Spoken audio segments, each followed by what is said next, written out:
بیٹھ جاؤ بھائی، جاؤ تو بھائی جہاں کھڑا وہیں بیٹھ جاؤ.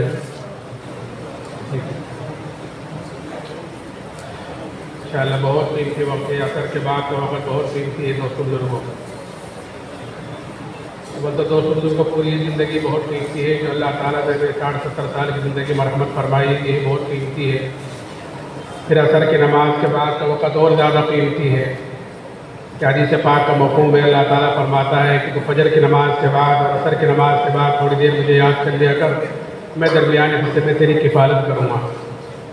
تو زندگی قیمتی، پھر عصر کے بعد کا وقت قیمتی. پھر اس وقت آپ سب ہم سب اللہ کے راستے میں ہیں، جس کو ہم یقین جانیں کہ اس وقت ہم اللہ کے راستے میں ہیں. پھر اللہ کے راستے میں نکل کر اس وقت کی قیمت اور بڑھ جاتی ہے کہ اللہ کے راستے کی ایک صبح اور ایک شام دنیا اور دنیا میں جو کچھ ہے وہ سب سے بہتر ہے. لیکن دوستوں بزرگوں، یہ وقت قیمتی جب بنے گا جب اس وقت کو قیمتی بنا لیں گے. نہیں تو وقت تو گزرنے کے لیے ہے اور گزر رہا ہے. کس کی کتنی زندگی گزر گئی ہر ایک کو معلوم ہے، آگے کس کی کتنی باقی ہے یہ کسی کو کچھ معلوم نہیں. اسی لیے سورج جب روزانہ نکلتا ہے تو یہ اعلان کرتا ہے، اے ابن آدم، تجھے جو عمل کرنا ہو وہ کر لے، آج کبھی تیری زندگی میں پھر کبھی نہیں آئے گا کہ جو گھنٹہ چلا گیا، جو دن چلا گیا، جو مہینہ چلا گیا، جو سال چلا گیا، وہ تو کسی قیمت پر واپس نہیں آنا. اس لیے دوستوں بزرگوں، اور آگے کس کی کتنی باقی ہے یہ کسی کو کچھ پتہ نہیں ہے. اس لیے ہم اپنی زندگی کو قیمتی بناویں عملوں سے. اس لیے اس کی زندگی قیمتی ہی عملوں سے بنتی ہے. کہ زندگی بنتی ہے کہ جنت بنتی ہے عملوں سے، کہ عمل کے علاوہ عمل سے زندگی بنتی ہے کہ جنت بھی جہنم بھی یہ خاکی اپنی فطرت میں نہ نوری ہے نہ ناری ہے. کہ انسان کے بننے بگڑنے کا تعلق دنیا کی کسی چیز سے نہیں ہے، بلکہ انسان کے بننے بگڑنے کا تعلق انسان کے اپنے اعمال سے ہے. اعمال کہتے ہیں کہ 24 گھنٹے جو آدمی وقت گزار رہا ہے، جس چیز میں بھی گزار رہا ہو، سونے میں، کھانے میں، پینے میں، کمانے میں، خرچ کرنے میں، ملاقاتوں میں، اللہ کے راستے میں، جس چیز میں بھی وقت گزار رہا ہو، یہ اس کے اعمال کہلاتے ہیں. یہ بدن سے نکلنے والے عمل ہیں. تو یہ اعمال ہمارے صحیح ہو جائیں. اسی لیے حضور اعظم صلی اللہ علیہ وسلم نے اپنے صحابہ کو عملوں کی قدر و قیمت بتلائی تھی، تاکہ ہم جہاں ہوں جس حالت میں ہوں سب سے پہلے اپنے عملوں کی طرف سے فکر مند ہوں کہ میرے بدن سے نکلنے والے اعمال کیسے ہیں.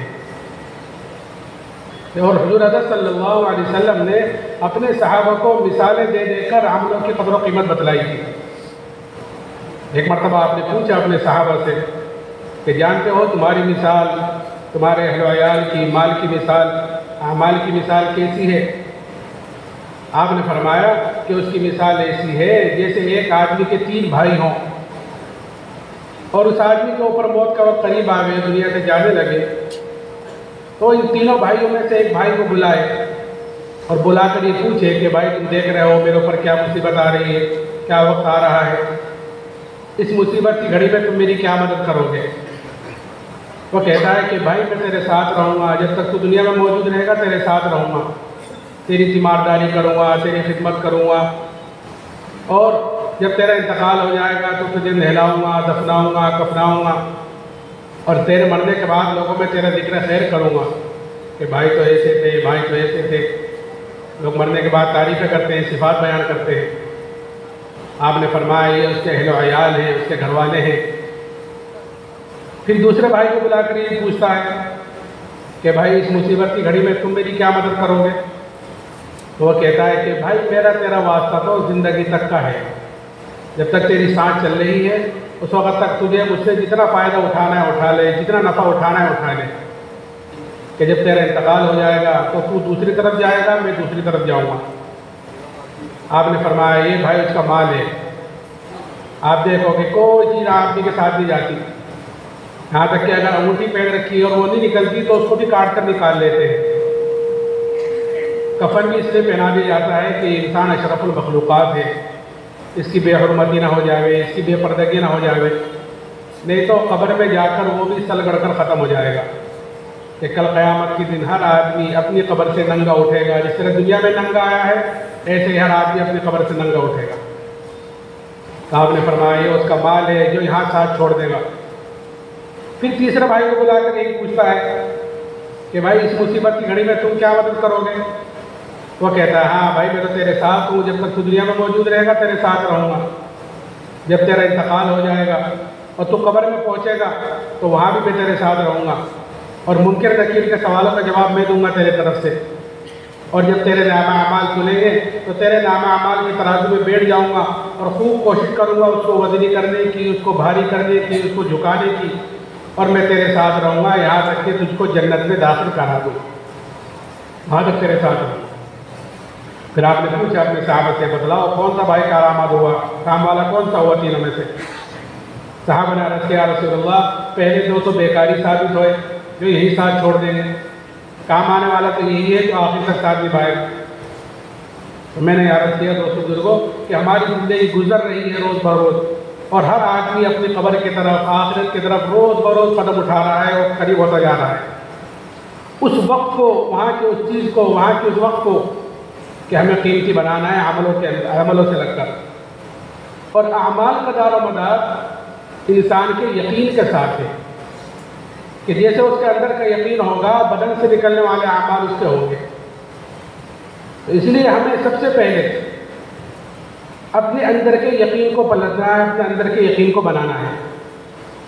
یقین یعنی ایمان، یہ اللہ نے ہمیں سب سے بڑی نعمت مرحمت فرمائی ایمان کی دولت، اس لیے کہ انعامات تو اللہ تعالیٰ کے بے شمار ہیں۔ کہ قرآن یوں کہتا ہے وَإِن تَعُدُّوا نِعْمَتَ اللَّهِ لَا تُحْصُوهَا، کہ اللہ تعالیٰ کے انعامات تو اتنے ہیں کہ اگر تم اللہ کی نعمتوں کو گننا چاہو، شمار کرنا چاہو تو تم اللہ کی نعمتوں کو گن نہیں سکتے، شمار نہیں کر سکتے۔ اتنے انعامات اللہ تعالیٰ کے ہمارے اوپر، قدم قدم پر، سانس سانس پر اللہ تعالیٰ کی نعمتیں بارش کی طرح ہمارے اوپر اتر رہی ہیں، اور ایسی ایسی نعمتیں ہیں کہ اللہ کی ایک نعمت بڑی نعمت ہوتی ہے لیکن ہمارا دھیان ادھر نہیں جاتا کہ یہ بھی اللہ کی نعمتوں میں سے کوئی نعمت ہے۔ اس لیے کہ آدمی کو ہر چیز کی قدر و قیمت، یعنی ہر نعمت کی قدر و قیمت اس وقت پتہ چلتی ہے جب وہ چیز ہاتھ سے نکل جاتی ہے۔ جب تک کوئی چیز آدمی کے ہاتھ میں ہوتی ہے اس کی قدر و قیمت کا اندازہ نہیں ہوتا، جب وہ چیز ہاتھ سے نکل جاتی ہے تو پتہ چلتا ہے کہ میں نے کتنی بڑی چیز کھوئی ہے۔ اس لیے حضور اقدس صلی اللہ علیہ وسلم نے فرمایا کہ 5 چیزوں کی قدر کرو، 5 چیزوں سے پہلے کہ قدر کی چیزیں نعمتیں ہیں کہ ایک مرتبہ چلی گئی یہاں سے اب کسی قیمت سے نہیں مل پائے گی۔ ایک جوانی کی قدر کرو بڑھاپے سے پہلے، جوانی قدر، جوانی کی عبادت اللہ کے مقبول ہے، اس کی قدر و قیمت ہے۔ کیوں؟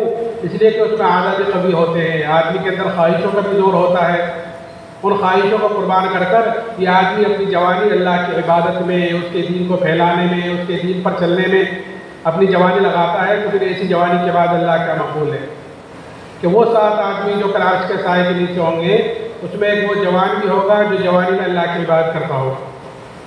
تو جوانی کی قدر کہ بڑھاپے سے پہلے، اور مالداری کی قدر کرو تنگ دستی سے پہلے۔ اللہ نے مال دیا ہے کہ صدقہ خیرات کرو، اس سے پہلے کہ کوئی آفت آ جائے، کوئی مصیبت آ جائے اور مال ختم ہو جائے۔ اور جیسے حالات چل رہے ہیں، ہر آدمی کاروباری اعتبار سے پریشان ہے، ہر آدمی رو رہا ہے کہ جو پہلے ہاتھ کھلا ہوا تھا اب ہاتھ ٹائٹ ہے۔ تو مالداری کی قدر کے پہلے اس میں صدقہ خیرات مدرسوں میں، یتیموں پر، مسکینوں پر، بیواؤں پر کہ خرچ کر سکتا تھا تاکہ آخرت میں جمع ہو، کہ اب نہیں کر پا رہا ہے۔ کیوں؟ کیونکہ حالات پلٹ گئے ہیں۔ تو مالداری کی قدر کرو تنگ دستی سے پہلے، اور خالی اوقات کی قدر کرو مشغولی سے پہلے۔ کہ خالی اوقات کی قدر کیا ہے؟ کہ مثال کے طور پر میں ایک چیز کہتا ہوں کہ آدمی اللہ کے راستے میں نکلتا ہے، چلا 4 مہینے اللہ کے راستے میں رہتا ہے، کوئی کام نہیں ہے۔ حدیث پاک کا مفہوم ہے کہ جو آدمی 40 دن اخلاص کے ساتھ ایسی طرح نماز پڑھے کہ اس کی تکبیر اولیٰ فوت نہ ہو، تو اس کو 2 بڑے پروانے اللہ کی طرف سے ملتے ہیں۔ ایک پروانہ جہنم سے چھٹکارے کا، دوسرا نفاق سے بری ہونے کا۔ یہ اس کو مل رہے ہیں جو 40 دن اخلاص کے ساتھ اسی طرح نماز پڑھے کہ تکبیر اولیٰ فوت نہ ہو۔ تو اس حدیث پر عمل کرنے کا اللہ کے راستے میں نکل کر بہترین موقع ہوتا ہے کہ نہ گھر ہے، نہ کاروبار ہے، نہ بھی بچے ہیں، نہ دوست احباب ہیں، نہ کسی کی خوشی میں جانا، نہ کسی کی موت میں جانا، نہ کوئی کام گھر کا نہیں ہے، ہر وقت مسجد ہی میں رہنا ہے۔ تو یہ میں نے ایسی مثال کے طور پر بتایا کہ خالی اوقات، ہم نے اوقات کو فارغ کیا ہے، 4 مہینے وقت کو فارغ کیا ہے کہ گھر گئے ہیں، گھر جانے کے بعد تو سینکڑوں مشغولیاں ہیں، کسی کی خوشی میں گئے ہیں، کسی کی میت میں گئے ہیں، گھر والوں نے کام بدلا دیا ہے کہ 38 جماعت سے نماز پڑھی تھی کہ 39 بجے نکل گئی کہ اس سے فضیلت سے تو محروم ہو گیا۔ تو میں نے ویسے بتلایا کہ خالی اوقات کی قدر، کہ اللہ کے راستے میں نکل کر وقت کو فارغ کیا ہے کہ اس حدیث پر عمل کرنے کا کہ یہ بہترین وقت ہے کہ خالی اوقات کی قدر کرو مشغولی سے پہلے اور صحت کی قدر کرو بیماری سے پہلے اور زندگی کی قدر کرو موت سے پہلے۔ یہ 5 بڑی چیزیں بتلائی ہیں، میں پوری زندگی آ گئی۔ تو دوستو بزرگ، اللہ تعالیٰ کے انعامات بے شمار ہیں۔ پھر اتنا ہی نہیں کہ اللہ تعالیٰ نے نعمتیں ہمیں مرحمت فرمائی ہے جس کو ہم استعمال کر رہے ہیں، جس کو ہم اپنے کام میں لگا رہے ہیں۔ یہ نعمتیں تو ہیں، ایسی نعمتیں ہیں کہ ہمارا ادھر دھیان نہیں جاتا، لیکن وہ اللہ کی ایک بڑی نعمت ہے۔ جیسے میں نے کہا، نعمت کی قدر جب ہوتی ہے جب وہ چیز ہاتھ سے نکلتی ہے۔ نظام الدین میں 2 آدمی میرے پاس آئے اور آ کر کہنے لگے، مولانا ہمارے بھائی کے لیے دعا کرنا، 10 سال سے پیشاب بند پڑا ہوا ہے، نلکی لگی ہوئی ہے، نلکی جب تک ہے جب تک وہ پیشاب نکلتا رہتا ہے، نلکی ہٹاؤ تو پیشاب بھی بند ہو جاتا ہے، 10 سال ہو گئے۔ میں نے کہا نعمت کہ آدمی کو قدر ہوئی کہ کتنا سہولت سے پیشاب ہو جاتا ہے، کہ نعمت کی قدر جب ہوتی ہے کہ وہ چیز ہاتھ سے نکلتی ہے۔ تو انعامات بے شمار۔ پھر ان تمام نعمتوں کا دوستوں بزرگوں کل ہر آدمی سے سوال بھی ہوگا۔ ایسا نہیں اللہ تعالیٰ نے ہمیں نعمتیں دی ہیں، اس کو جہاں چاہو جس طرح چاہو اپنی مرضی کے مطابق خرچ کر آ جاؤ، لگا کر آ جاؤ، استعمال کر آ جاؤ، کہ نہیں، ہر آدمی سے کل قیامت کے دن ہر نعمت کے بارے میں سوال ہوگا۔ ثم لتسألن يومئذ عن النعيم ان السمع والبصر والفؤاد كل اولئك كان عنه مسؤولا، کہ ہر نعمت کے بارے میں کل سوال ہوگا۔ اس لیے قیمتی زندگی ہے، اس کو بہت پھونک کر قدم رکھنے کی ضرورت ہے۔ ہم اس زندگی گزارنے میں آزاد نہیں ہے جیسے غیر آزاد ہے، بلکہ مومن کے لیے تو یہ جیل خانہ بتلایا گیا ہے کہ دنیا مومن کے لیے جیل خانہ ہے، دوسروں کے لیے، کافروں کے لیے جنت ہے۔ تو جیل خانے میں کیسے رہتا ہے کہ پابندیوں کے ساتھ رہتا ہے، قوانین کی پابندی ہوتی ہے وہاں پر، نہ اپنی مرضی سے سو سکتا ہے، نہ اپنی مرضی سے اٹھ سکتا ہے، نہ اپنی مرضی سے کھا سکتا ہے، نہ اپنا پی سکتا ہے۔ ایسا ہے؟ ایسا نہیں ہے، بلکہ وہاں پر قوانین کی پابندی کرنی پڑے گی۔ جیل میں تو ایسے ہی رہتا ہے نا بھائی، تو مومن کا یہ جیل خانہ بتلایا گیا ہے۔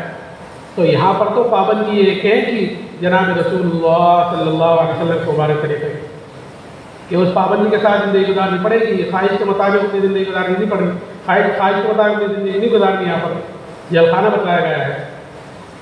تو ہر نعمت کو کل سوال ہوگا، کل قیامت کے دن پوچھا جائے گا کہ تم نے یہ مال دیا تھا، تم نے مال دیا کہاں خرچ کیا؟ چلے حدیث میں آتا ہے کہ 5 سوال کل قیامت کے دن ہر آدمی سے ہوں گے، جب تک ان کا جواب نہیں دے گا آدمی کا قدم اپنی جگہ سے نہیں ہٹ سکتا، کہ اس میں کہ زندگی کہاں گزار کر آئے ہو، کیسی گزار کر آئے ہو، جوانی کہاں گزار کر آئے ہو، مال کہاں سے کمایا اور پھر اس کو خرچ کیسے کیا، اور جو جانتے تھے اس پر کیا عمل کیا۔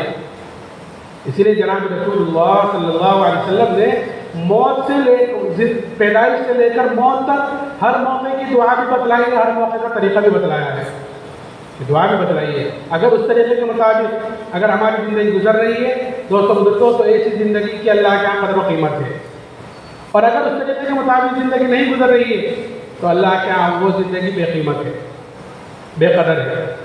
یہ نمونہ ہمیں بتلایا گیا ہے، لقد کان لکم فی رسول اللہ اسوۃ حسنہ، کہ تمہارے لیے زندگی گزارنے کا جو نمونہ ہے کہ وہ تمہاری پیارے نبی کی زندگی ہے، کہ کل قیامت کے دن ہم ہر ایک کو اس نمونے کے مطابق دیکھیں گے کہ جس کی جتنی زندگی نبی کے طریقے کے مطابق ہوگی اللہ کے یہاں اس کی قدر و قیمت ہوگی، اللہ کے یہاں اس کی حیثیت ہوگی، اور جس کی جتنی زندگی نبی کے طریقے سے ہٹ کر ہوگی اتنا ہی اللہ کے یہاں بے حیثیت ہوگا، اتنے اللہ کے یہاں بے قیمت ہوگا۔ میں نے عرض کیا کہ حضور حضرت صلی اللہ علیہ وسلم نے ہر موقع کی دعا بتلائی ہے، ہر موقع کا طریقہ بتلایا ہے۔ ایک مرتبہ سب گرمی میں دوپہر کا وقت حضرت ابوبکر صدیق رضی اللہ تعالیٰ مسجد میں تشریف لائے، تھوڑی دیر میں حضرت عمر رضی اللہ تعالیٰ بھی آئے، تو حضرت عمر نے حضرت ابوبکر سے پوچھا کہ اس وقت گرمی ہے، دوپہر کا وقت ہے، تم یہاں پر، کہ عمر بھوک کی سختی بحال لے کر آئی ہے، بھوک کی شدت بحال لائی ہے، کہ عمر تم کیسے آئے ہو؟ کہ ابو بکر میں بھی اسی لیے آیا ہوں، بھوک کی شدت مجھے بھی باہر لے کر آئی ہے۔ یہ دونوں باتیں کر رہے تھے کہ اتنے میں جناب رسول اللہ صلی اللہ علیہ وسلم تشریف لائے، اور آپ نے ان دونوں سے وجہ پوچھی کہ تم دونوں گرمی ہیں، دوپہر کا وقت یہاں پر، کیا رسول اللہ بھوک کی شدت باہر لے کر آئی ہے؟ آپ نے فرمایا قسم اس ذات عالی کی جس قبضے میری جان ہے، میں بھی اسی لیے باہر آیا ہوں بھوک کی وجہ سے۔ یہ تینوں حضرات باتیں کرتے ہوئے ایک صحابی حضرت ابو ایوب انصاری رضی اللہ تعالیٰ عنہ ان کے مکان پر تشریف لے گئے۔ وہ صحابی تو گھر میں نہیں تھے، گھر والوں نے اہلا و سہلا کا بٹھایا۔ تھوڑی دیر میں وہ صحابی آئے، اور جب ان کو پتہ چل گیا تو اپنے ساتھ کھجوروں کا بڑا سارا خوشہ توڑ کر لائے۔ تو آپ نے فرمایا کہ اس نے تو پکی پکی لاتے ساری کیوں لائے؟ کیا رسول اللہ سارے اس لیے لایا ہو جو آپ کو پسند آپ نوش فرما لیں، اس لیے ساری لایا ہوں۔ ان حضرات نے اتنے کھجوریں نوش فرمائی۔ ان صحابی نے ایک دم بکری کے بچے کو ذبح کیا، کچھ کو بھونا، کچھ کو پکایا، اور اللہ کے حضرات کے سامنے پیش کیا۔ حضور حضرت صلی اللہ علیہ وسلم نے ایک روٹی کے ٹکڑے پر ایک گوشت کا ٹکڑا رکھ کر حضرت ابو ایوب انصاری کو دیا، اور یہ فرمایا کہ فاطمہ کو دے کر آؤ، اس نے بھی کئی دنوں سے ایسی کوئی چیز نہیں کھائی۔ وہ صحابی کو لے کر چلے گئے۔ یہ تینوں حضرات یہ کھانا نوش فرما رہے تھے، اور آپ کی آنکھوں سے آنسو بہہ رہے تھے، آپ رو رہے تھے، اور روتے ہوئے آپ نے فرمایا یہی وہ نعمتیں ہیں جن کے بارے میں کل ہم سے سوال ہوگا، پوچھا جائے گا۔ اللہ نے کھجوریں کھلائی، کچی پکی، اللہ نے گوشت کھلایا، روٹی کھلائی۔ جب آپ نے بات فرمائی تو یہ بات دونوں ساتھیوں پر بڑی شاک گزری۔ یا رسول اللہ، ایک چیز اتنی مشقت کے بعد، اتنی بھوک کے بعد ایک چیز حاصل ہوئی، اس کے بارے میں بھی سوال ہوگا۔ آپ نے فرمایا کہ ہاں، اس نعمت کے بارے میں بھی پوچھا جائے گا۔ ہم کتنی صبح سے شام تک نعمتیں کھا لیتے ہیں، ہمیں احساس ہی نہیں ہوتا کہ بسم اللہ پڑھی تھی نہیں پڑھی تھی، کہ کھانے کے بعد کی دعا پڑھی تھی نہیں پڑھی تھی، کہ ہاتھ دھو کر کھائے تھے بغیر ہاتھ دھوئے کھائے تھا، کہ ہمیں اس چیز کا احساس ہی نہیں۔ حالانکہ ایک ایک سنت میں اللہ نے وہ نورانیت رکھی ہے کہ اگر اس سنت کے مطابق ہم زندگی گزاریں تو ہمیں زندگیوں میں برکتیں نظر آئیں۔ آپ نے فرمایا کہ اس نعمت کے بارے میں بھی کل پوچھا جائے گا۔ پھر آپ نے اس کے استعمال کا طریقہ بتلایا، جو میں کہنا چاہ رہا ہوں کہ ہر نعمت کے استعمال کا طریقہ بتلایا کہ بسم اللہ پڑھ کر شروع کرو، اور جب کھا چکو تو الحمدللہ الذی هو اشبعنا وانعم علینا وافضل پڑھ لو گے تو پھر اس نعمت کی پکڑ سے بچ جاؤ گے۔ تو جو نعمت بھی ہماری نبی کے طریقے کے مطابق ہوگی دوستو بزرگوں، تو وہ تو نجات کا ذریعہ بنے گی، اور اگر ہم نے اس نعمت کو غلط طریقہ پر استعمال کیا تو ہر نعمت کل قیامت کے دن پکڑ کا ذریعہ بنے گی۔ یہ اصل دعوت و تبلیغ کی اصل محنت سے یہ چاہا جا رہا ہے کہ ہماری 100% زندگی کے دین ہی بنے، خالی بے نمازی بن جائے اتنا دین نہیں ہے، بلکہ دین کو کامل اور مکمل لے کر آئیں۔ کل قیامت کے دن ہر آدمی سے کامل مکمل دین کے بارے میں سوال ہوگا، خبر میں کامل دین کے بارے میں سوال ہوگا۔ تو میں عرض کر رہا تھا انعامات اللہ تعالیٰ کے بے شمار ہیں، لیکن ان تمام نعمتوں میں جو سب سے بڑی نعمت مرحمت فرمائے اللہ نے مجھے اور آپ کو، وہ ایمان کی دولت ہے۔ اس سے بڑی کوئی نعمت نہیں، اس لیے کہ دنیا کی کسی چیز پر بھی، دنیا کی کسی نعمت پر بھی اللہ نے کامیابی ناکامی کا دار و مدار نہیں رکھا ہے کہ اکثریت ہوگی تو کامیاب ہو جاؤ گے، مال زیادہ ہوگا تو کامیاب ہو جاؤ گے، اسباب زیادہ ہوں گے تو کامیاب ہو جاؤ گے، اور اگر ان چیزوں میں کچھ کمی آئی تو ناکام ہو جاؤ گے، کہ اس چیز پر کامیابی ناکامی کا دار و مدار نہیں رکھا ہے۔ اللہ نے کامیابی ناکامی کا دار و مدار ایمان اور اعمال صالحہ پر رکھا ہے، کہ ایمان کے بغیر تو کوئی عمل قابل قبول ہے ہی نہیں۔ ایمان ہے لیکن اعمال صالحہ نہیں ہے تو کل قیامت کی اس کی سزا بھگتنی پڑے گی آپ بدعملوں کی، لیکن اللہ معاف کر دے تو پھر اسے کون پوچھنے والا ہے۔ تو ایمان اور اعمال صالحہ، تو یہ سب سے بڑی نعمت اللہ تعالیٰ نے مجھے اور آپ کو مرحمت فرمائی۔ لیکن دوستو بزرگوں، آج ایمان کی قدر و قیمت ایمان والے کے دل سے نکل چکی ہے۔ اور کیوں نکلی ہوئی ہے؟ کیونکہ جو چیز آدمی کو بغیر محنت کے، بغیر مجاہدے کے، بغیر قربانی کے ملتی ہے، آدمی کے اندر اس کی قدر و قیمت کم ہوتی ہے، بنسبت اس کے جو چیز آدمی محنت کر کر حاصل کرتا ہے، جس چیز پر آدمی کا جان مال وقت لگتا ہے، جس چیز کے لیے آدمی قربانی دیتا ہے، تکلیفیں اٹھاتا ہے، کہ اس کی قدر و قیمت آدمی کے اندر زیادہ ہوتی ہے۔ جیسے آج ایک ماحول بنا ہوا ہے دنیا کمانے کا، مال کمانے کا، تو ہر وقت اسی کی فکر، ہر وقت اسی کا خیال، دکان پہ تالا لگا دے، دو تالا لگا دے، اور اس کے باوجود بھی گارڈ کھڑا کر دیں، اور رات کو آنکھ کھلے تب بھی اسی کا خیال آئے۔ تو کیوں؟ کیونکہ محنت کر رہی ہے، دنیا پر محنت چل رہی ہے، اس لیے اس کی قدر و قیمت ہے، اس لیے اس کی طرف سے فکر مندی ہے۔ اسی لیے حضور اعظم صلی اللہ علیہ وسلم نے ایمان کی اور ایمان والے کی قدر و قیمت بتلائی، ایمان کی ایمان والے کی قدر و قیمت بتلائی، اور صحابہ کے اندر ایمان کی قدر و قیمت اتاری۔ کہ کیا قدر بتلائی؟ کہ یہ قدر بتلائی کہ جب تک ایمان والا اس دنیا میں موجود رہے گا، ایک بھی اللہ اللہ کہنے والا موجود رہے گا، اللہ تعالیٰ اس سات و زمین آسمان کے نظام کو باقی رکھے گا ایک ایمان والے کی وجہ سے۔ یہ میری اور آپ کی قدر ہے اللہ کے یہاں، کیا کی وجہ سے؟ کہ ہمارے ایمان کی وجہ سے۔ اب اگر ایک بھی ایمان والا اس دنیا میں نہیں ہے، پھر چاہے دنیا انسانوں سے بھری ہوئی ہو، اللہ کو اس دنیا کی کوئی ضرورت نہیں، اللہ اس کو ختم کرے گا۔ اس کا وجود ہی ایمان والے کی وجہ سے ہے۔ یہ قدر، یہ اللہ کرے یہ چیز ہمارے اندر اتر جائے گا۔ یہ سارا بیانات، تعلیموں کا ہونا، اجتماع کا ہونا، اسی چیز کی فکر دلانے کے لیے ہے کہ ہم جہاں ہوں، جس حالت میں ہوں، سب سے پہلے اپنے ایمان کی طرف سے فکر مند ہوں، سب سے پہلے اپنے دین کی طرف سے فکر مند ہوں، سب سے پہلے اپنے عملوں کی طرف سے فکر مند ہوں۔ یہ قدر اور قیمت کیا بتلائی کہ اگر رائے کے دانے کے برابر بھی ایمان کو بچا کر لے گئے تو اللہ تعالیٰ اس دنیا سے 10 گنی بڑی جنت مرحمت فرمائے۔ اب جس کا جتنا ایمان اونچا ہوگا، جتنا ایمان مضبوط ہوگا، کہ کل قیامت کے دن اس کی اتنی بڑی جنت ہوگی۔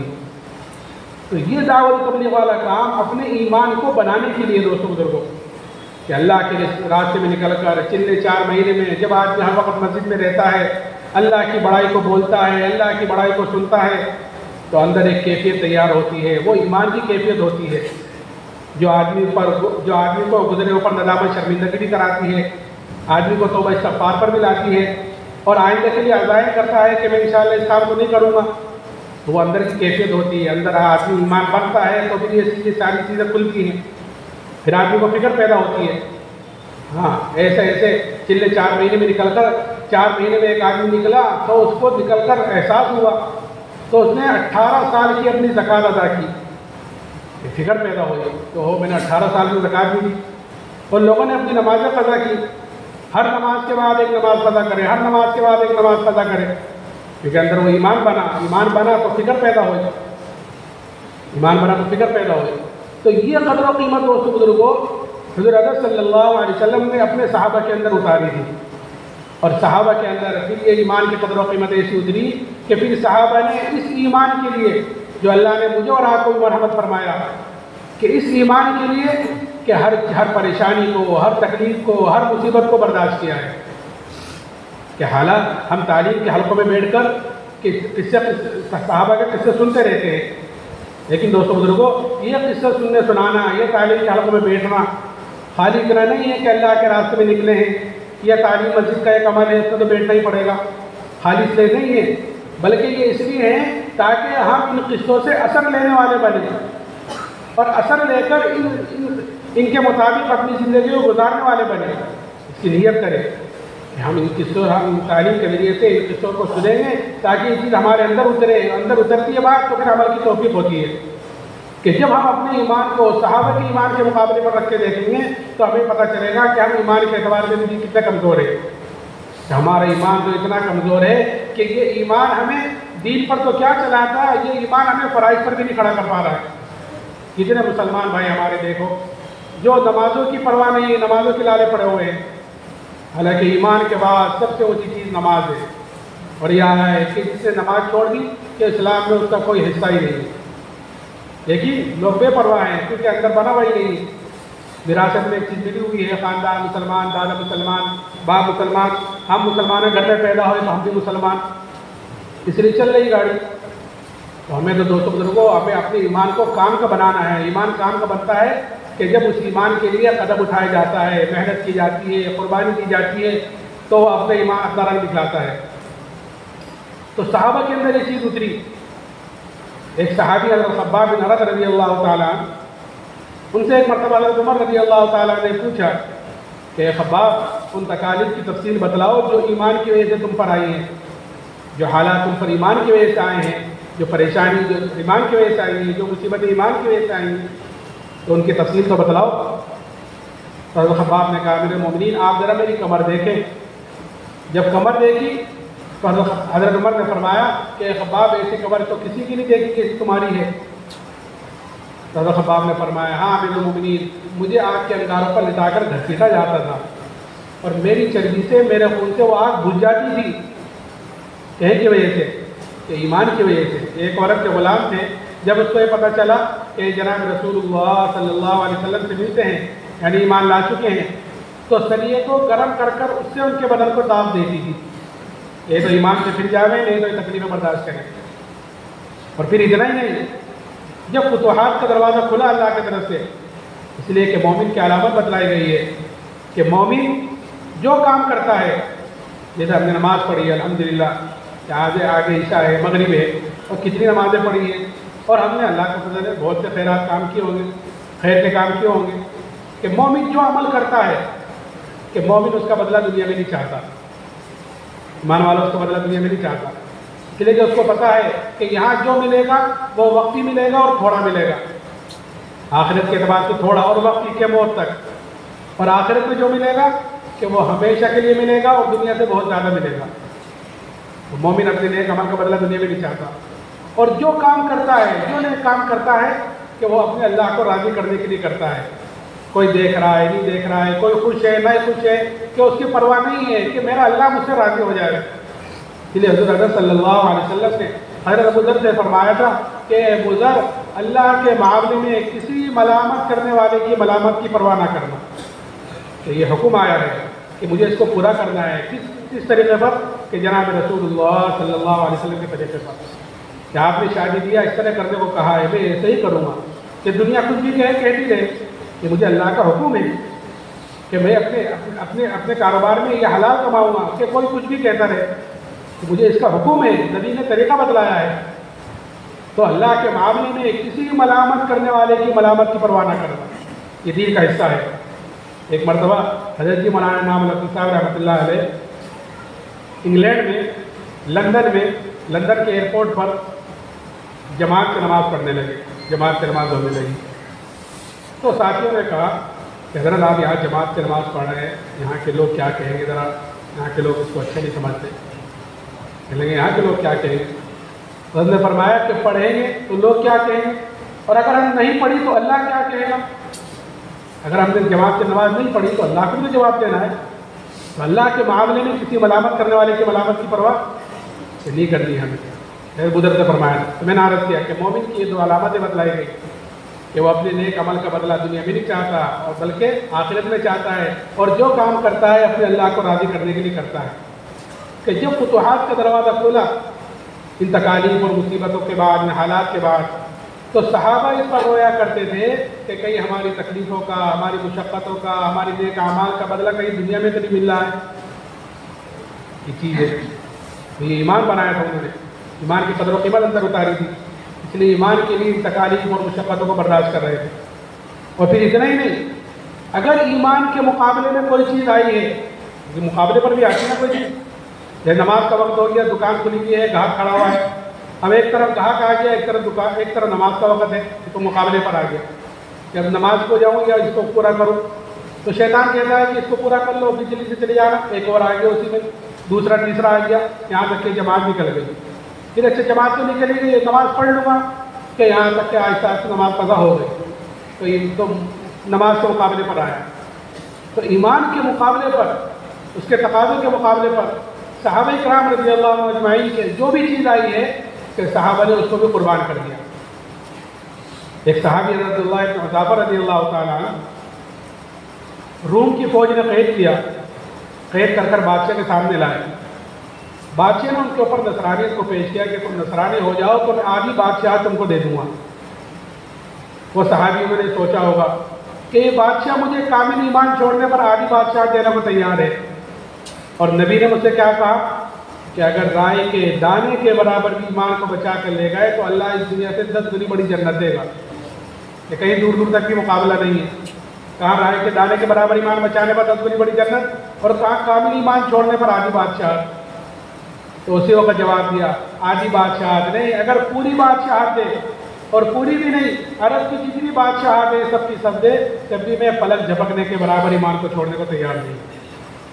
قدر و قیمت اندر اتری ہوئی تھی کہ کہ اس کے مقابلے پر کوئی چیز آ گئی کہ اس کو قربان کیا ہے۔ بادشاہ کی ایسی بڑی چیز ہے دنیاوی اعتبار سے کہ اس کے اسی وقت کے نہیں، پلک جھپکنے کے برابر بھی، وہ کامل ایمان چھوڑنے کو بہت دور کی بات کہ پلک جھپکنے کے برابر بھی ایمان کو چھوڑنے کو تیار نہیں ہے۔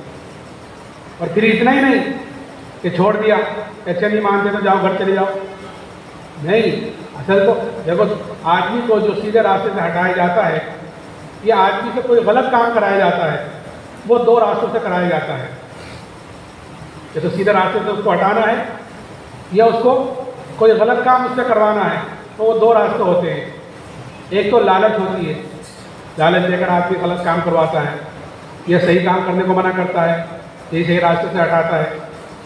اور اگر لالچ سے بات نہیں مانی تو پھر دھمکی، مار دھاڑ کی، تو یہ لالچ کو بھی یہ جواب دیا۔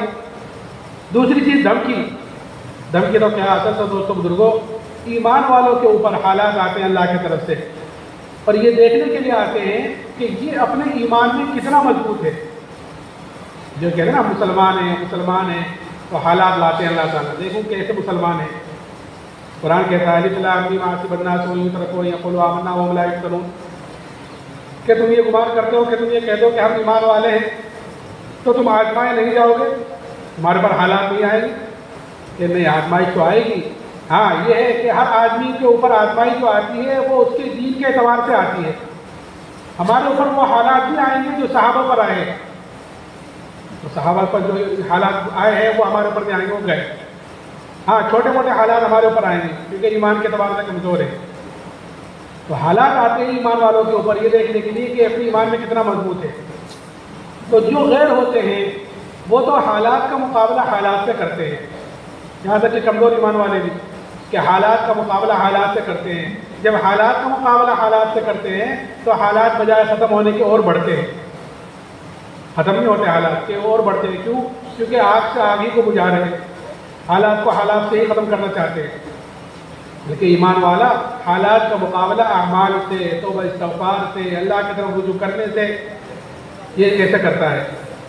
ایک مرتبہ حضرت عمر رضی اللہ تعالیٰ عنہ کے زمانے میں قحط سالی ہوئی، قحط پڑا، اور ایسا قحط پڑا کہ جانور تک ہلاک ہونے شروع ہو گئے۔ حضرت عمر رضی اللہ تعالیٰ عنہ نے شام سے اور مصر سے ادھر ادھر سے غلے منگائے، آئے آ کر ختم ہو گئے، لیکن قحط سالی ختم نہیں ہوئی۔ ایک صحابی نے بکری ذبح کی تو اس بکری کے اندر سے نہ خون نکلا نہ گوشت نکلا، خالی ہڈی نکلی۔ وہ صحابی روتے ہوئے سو گئے۔ خواب میں زیارت کی جناب رسول اللہ صلی اللہ علیہ وسلم کی، آپ نے فرمایا کہ عمر سے میرا سلام کہنا اور یہ کہنا کہ تو بڑا عقل مند تھا، تجھے کیا ہوا؟ یہ صحابی اٹھے، اٹھ کر حضرت عمر کی خدمت میں گئے اور جا کر اپنے خواب کا تذکرہ کیا، پورے تذکرہ کیا، خواب کا تذکرہ کیا۔ حضرت عمر نے فوراً مشورے والوں کو جمع کیا، مشورے میں خیر ہے، مشورے والوں کو جمع کیا اور مشورے والوں کے سامنے بات رکھی کہ ایسے ایسے ایک صحابی نے خواب دیکھا ہے۔ تو مشورے میں بات آئی کہ امیر المومنین جہاں سے بارش شروع کی ہے ہم اسی کی طرف رجوع کیوں نہیں کرتے؟ ہم غلے منگا رہے ہیں شام سے، مصر سے، ادھر ادھر سے غلے منگا رہے ہیں اور بارش کو اللہ نے روک رکھی ہے، حالات تو اوپر سے آئے ہیں، تو ہم اسی کی طرف رجوع کیوں نہیں کرتے؟ ہاں فرمایا ہاں یہ چوک ہو رہی ہے ہم سے۔ فوراً مدینے سے باہر گئے اور ابھی توبہ استغفاری کر رہے تھے کہ اسی وقت بارش شروع ہو گئی، کہ جب تک حالات کا مقابلہ حالات سے کرتے رہے کہ وہ حالات بجائے ختم ہونے کے اور بڑھتے رہے، کہ جب حالات کا مقابلہ توبہ استغفار سے کیا، اللہ کی طرف رجوع کرنے سے کیا، تو اللہ تعالیٰ نے حالات پلٹ دیے۔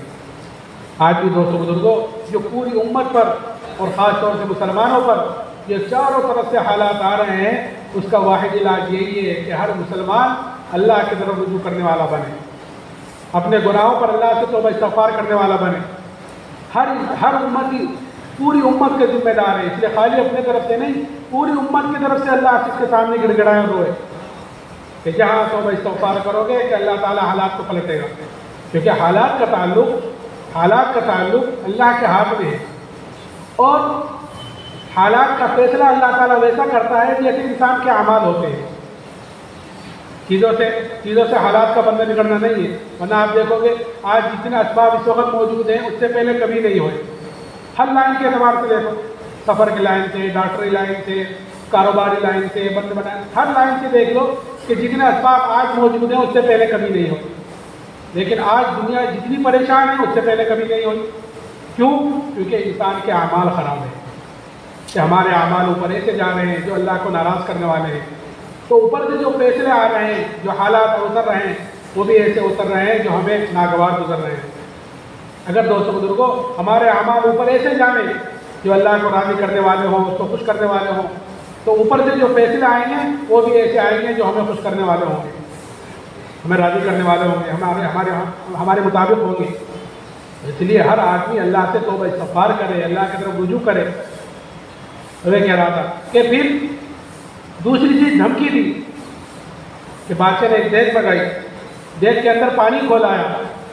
جب پانی خوب کھول دیا تو بادشاہ نے قیدیوں کو بلا کر ان کے سامنے اس میں ڈلوایا اور یہ کہا کہ یہ تو ایمان سے پھر جاؤ، نہیں تو تمہیں بھی اس میں ڈالا جائے گا. وہ صحابی کہنے لگے تجھ سے جو ہو سکے وہ تو کر لے. بادشاہ نے حکم دیا اس کو اس پہ ڈال دو. جب لے جانے لگے ڈالنے کے لیے تو وہ صحابی رونے لگے. تو اس کی اطلاع کی گئی کہ بادشاہ تو رو رہے ہیں. پھر بلایا اور بلا کر پھر نصرانی کو پیش کیا. کہنے لگے واہ، میں نے تو ایک مرتبہ تجھ سے کہہ دیا تھا تجھ سے جو ہو سکے وہ کر لے. جیسے پھر رو کیوں رہے تھے؟ کہ میں تو اس لیے رو رہا تھا کہ میرے بدن کے اندر ایک جان ہے، وہ جان اس دیگ میں ڈالی جائے گی، ختم ہو جائے گی. میں تو اس لیے رو رہا تھا کاش میرے روئے روئے میں جان ہوتی، میرے بدن کے اندر 100 جانیں ہوتی اور وہ ساری کی ساری جانیں آج اس دیگ میں ڈالی جاتی اور وہ ساری کی ساری جانیں میں اللہ کے نام پر قربان کرتا.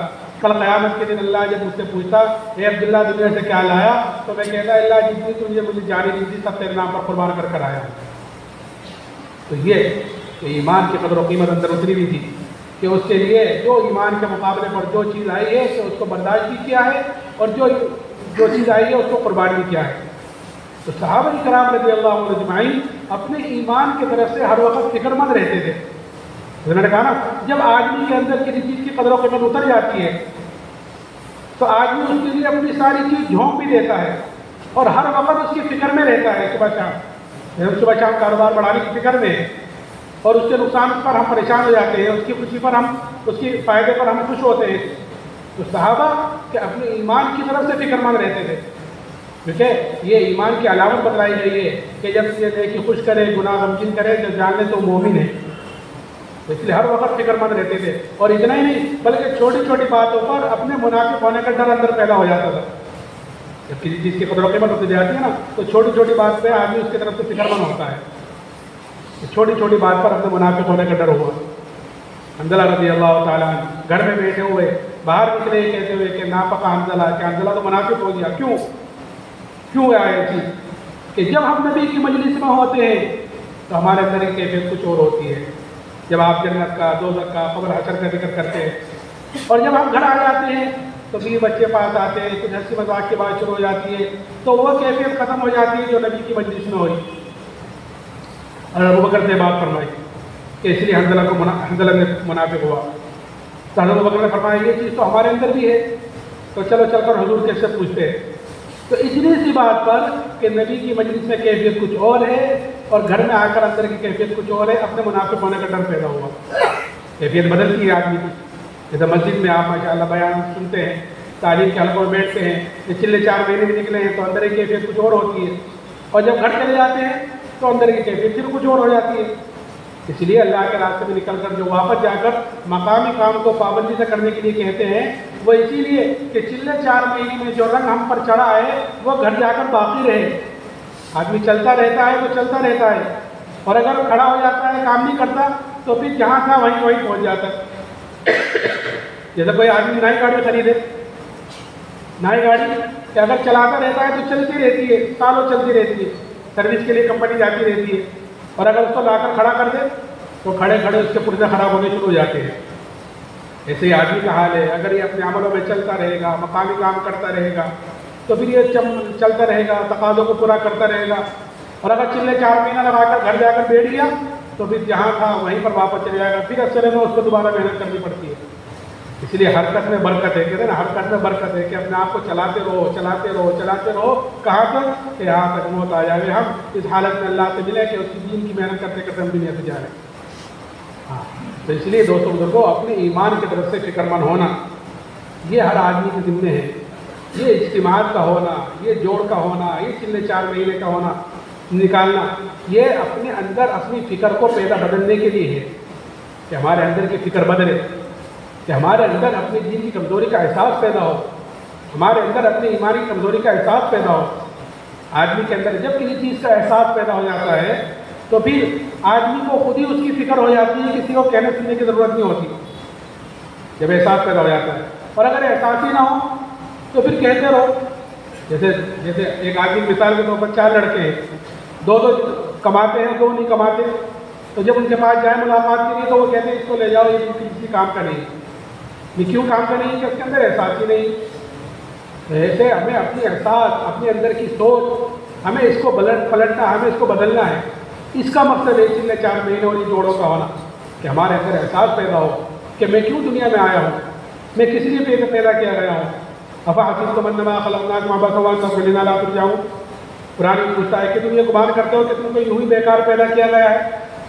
کہ نہیں، مسلمان کو، انسانوں کو بیکار پیدا نہیں کیا، بلکہ وما خلقت الجن والانس الا لیعبدون، کہ اللہ نے انسانوں اور جناتوں کو اپنی عبادت کے لیے پیدا کیا ہے۔ اور دوستوں بزرگوں، عبادت خالی نماز پڑھنے کا نام نہیں ہے، بلکہ عبادت تو ہر وہ عمل عبادت ہوگی جو عمل ہمارا نبی کے طریقے کے مطابق ہو۔ اگر نبی کے طریقے کے مطابق بیوی کے پاس جا رہے ہیں تو وہاں جانا بھی ہمارے عبادت بھی بنے گا۔ آپ نے یہ بات فرمائی تو صحابہ کو تعجب ہوا کہ یا رسول اللہ، ایک آدمی اپنی خواہش پوری کرنے کے لیے بیوی کے پاس جا رہا ہے تو اس پر بھی اجر و ثواب ہے؟ آپ نے فرمایا کہ اگر اپنی خواہش غلط طریقے پر پوری کرتا ہے تو اس کا گناہ ہوتا ہی نہیں ہوتا، کہ جب غلط طریقے پر خواہش پوری کرنے پر گناہ ہو رہا ہے تو پھر صحیح طریقے پر خواہش پوری کرنے کا اجر و ثواب بھی ہے۔ تو جو چیز بھی ہماری دوستوں بزرگوں نبی کے طریقے کے مطابق ہوگی کہ وہ عبادت ہی بنے گی، اور جو عبادت ہماری نبی کے طریقے سے ہٹ کر ہوگی کہ وہ چاہے کتنی اونچی سے اونچی عبادت ہو کہ وہ عبادت کی رہے گی، وہ عبادت بھی رہے گی۔ مثال کے طور پر جیسے نبی نے فرمایا کہ صلو کما رأیتمونی اصلی، نماز ایسے پڑھو جیسے نماز مجھے پڑھتا دیکھ رہے ہو۔ آپ نے ایک صحابی کو 3 مرتبہ واپس فرمایا کہ جاؤ نماز پڑھو، تم نے نماز نہیں پڑھی، جاؤ نماز پڑھو، تم نے نماز نہیں پڑھی۔ تو حدیث پاک کا مفہوم ہے کہ وہ نماز جس کا وضو، رکوع، سجدہ اچھی طرح نہ کیا گیا ہو۔ کیا مطلب؟ اچھی طرح نہ کیا گیا ہو یعنی نبی کے طریقے کے مطابق نہ ہو۔ نبی نے فرمایا صلو کما رأیتمونی اصلی، کہ وضو، رکوع، سجدہ اچھی طرح نہ کیا گیا ہو یعنی نبی کے طریقے کے مطابق نہ ہو، تو وہ نماز پرانے کپڑے کی طرح لپیٹ کر نمازی کے منہ پر واپس مار دی جاتی ہے۔ اور پھر اتنا ہی نہیں، وہ نماز بدعا دے دی جاتی ہے کہ جیسا تم نے مجھے ضائع برباد کیا، اللہ تجھے بھی ایسا ضائع برباد کرے۔ تو جو نماز ہمارے لیے رحمتوں کا، برکتوں کا دروازہ کھلوانے کے لیے آئی تھی، وہ نماز ہمارے لیے بدعا دے دی جاتی ہے۔ کیوں؟ کیونکہ ہم نے اندر کے یقین کو بگاڑ رکھا ہے۔ اس لیے دوستوں بزرگوں، دعوت کے ذریعے سے اپنے اندر کے یقین کو پلٹنا ہے، بدلنا ہے، اور ایک ہے یقین کا بدلنا اور ایک ہے غفلت کا ختم کرنا۔ آج غفلتیں بھی ہمارے اندر ہے، تو غفلت ختم ہوتی ہے اللہ کے ذکر سے، کہ جتنا اللہ کا ذکر کریں گے، جتنا اللہ کو یاد کریں گے، ایک ہے اللہ کو یاد کرنا، ایک ہے اللہ کو یاد رکھنا، دونوں چیزیں ہونا تو یہ چاہیے کہ ہم اللہ کو یاد رکھنے والے بنیں، کہ 24 گھنٹے کی زندگی میں جو کچھ آ رہا ہے ہم اس میں اللہ کو یاد رکھیں۔ اس وقت کون سا حکم میرے اوپر اتر رہا ہے، اس میں نبی کا طریقہ کیا ہے، ہونا تو یہ چاہیے تھا، لیکن ہماری محنتیں، ایمان کی محنت چھوٹی، دعوت کی محنت چھوٹی، تو ہم اللہ کو یاد کیا رکھتے، ہم اللہ کو یاد کرنے والے بھی نہ رہے۔ اس لیے ہمارے بڑے 3 تسبیح صبح کو، 3 تسبیح شام کو دھیان سے جی لگا کر قبلے کی طرف منہ کر کر، اس لیے کہ اگر دھیان سے جی لگا کر پڑھیں گے تو یہ تو اللہ کا دھیان اندر آئے گا۔ اگر غفلت سے لیا تو پھر تو غفلت سے تو زندگی گزری گئی تھی۔ اگرچہ غفلت سے بھی اگر ذکر کریں گے تو نفع سے تو خالی ہے ہی نہیں، اگر اللہ کا نام غفلت سے بھی لیا جائے گا تو نفع سے تو خالی ہے ہی نہیں، ثواب تو مل ہی جائے گا، لیکن غفلت اپنی جگہ باقی رہے گی۔ اصل ہے غفلت کو ختم کرنا۔ اس لیے ماشاء اللہ کام کرنے والے لوگ ہیں کہ اللہ کا ذکر کرو اللہ کے دھیان کے ساتھ، تاکہ ہم ہر حالت میں اللہ کے دھیان کے ساتھ کام کرنے والے بنے۔